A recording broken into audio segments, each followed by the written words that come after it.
New Relight opticals and computerised I clinic. हमारे यहाँ Sarojini hospital के आई स्पेशलिस्ट डॉक्टर अवेलेबल। अपनी आंखों का मुफ्त मुआयना करवाइए। जी हाँ।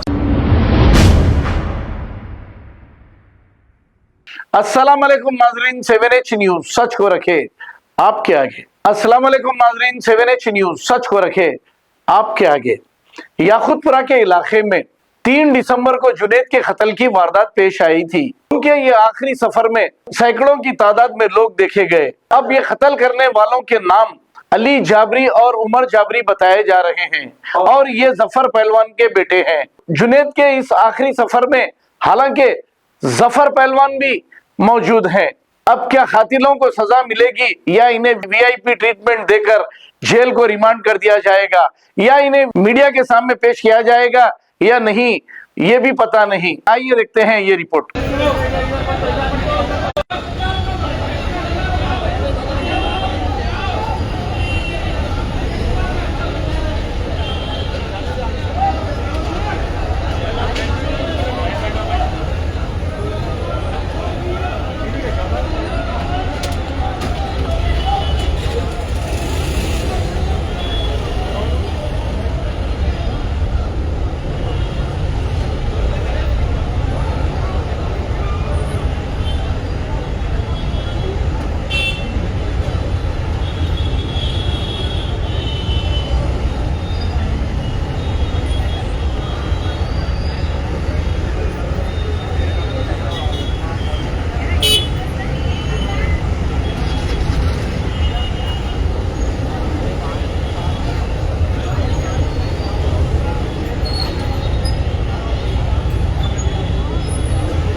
देखिए भाई,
new Relight opticals and computerised I clinic. हमारे यहाँ सरोजनी हॉस्पिटल के आई स्पेशलिस्ट डॉक्टर अवेलेबल। अपनी आंखों का मुफ्त मुआयना करवाइए। जी हाँ। Sun glasses 99 onward, any number glasses from 250 onward, contact lenses any colour ₹99 onward. जो हजरात 60 साल की उम्र से ज्यादा है, हज और उम्रा जाना चाहते हैं, उनके लिए बिल्कुल free number glasses, free home delivery और free eye checkup. New relight optical, Talab Katta, main road, opposite to Baba Bahauddin दरगाह। मोबाइल 9848392127। खबर है शहर की, खबर है गाँव की, खबर है सारी दुनिया की। 7H न्यूज पसंद आए तो लाइक कीजिए, शेयर कीजिए और सब्सक्राइब करना ना भूलें। 7H news.